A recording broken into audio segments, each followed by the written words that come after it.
అద్భుత అద్దం. ఆనందపురం రాజు వివేకుడు తన కుమారుడు విక్రముడికి పెళ్లి చేయాలనుకున్నాడు. ఆ విషయాన్ని మంత్రులతో చెబుతూ ధైర్యవంతుడు, తెలివైనవాడు, అందగాడు అయిన విక్రముడికి శూనాల రాశిని వెతకాలి అన్నాడు.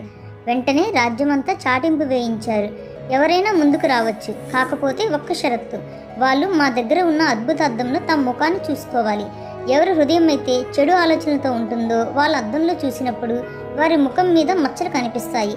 వాళ్ళు అనర్హులు అని చెప్పారు. చాలామంది అమ్మాయిలకి యువరాజుని పెళ్లి చేసుకోవాలనిపించినప్పటికీ ఒకవేళ అద్దంలో చూసుకున్నప్పుడు మచ్చలు కనిపిస్తే అని భయపడి ముందుకు రాలేదు. అలా కొన్ని వారాలు గడిచిపోయాయి. ఒక పల్లెటూరు అమ్మాయి తండ్రితో నగరానికి వచ్చి మంత్రులను సంప్రదించింది. వారు సభను ఏర్పాటు చేశారు. అప్పుడు రాజు, నిబంధన తెలుసు కదా నీకు, అద్దంలో ముఖం చూసుకోవాలి అని అంటాడు. అందుకు ఆమె బదులిస్తూ, రాజా, తప్పులు చేయనిది ఎవరు? అందుకు నేను మినహాయింపు కాదు. తెలియక ఏదైనా తప్పు చేసినంత మాత్రాన నన్ను ఊళ్ళో ఎవరూ దూరం పెట్టలేదు. నేను కూడా నాకంటే చిన్నవాళ్ళు తప్పు చేస్తే వారి పొరపాటు సరిదిద్దుతాను. నాకు యువరాణి అవ్వాలన్న తాపత్రయం ఏమీ లేదు. కానీ అద్దంలో చూడడానికి నాకు ఎలాంటి భయము లేదు అంటూ అద్దాన్ని తీసుకొని చూసుకుంటుంది.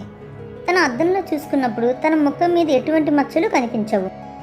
వెంటనే రాజు కలగజేసుకొని, ఇది సాధారణ అద్దమే, కానీ మీరెవ్వరూ ఈమెలాగా ఆత్మవిశ్వాసంతో ముందుకు రాలేదు.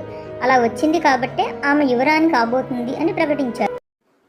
లైక్ చేయండి, సబ్స్క్రైబ్ చేయండి, బెల్ ఐకాన్ని క్లిక్ చేయండి.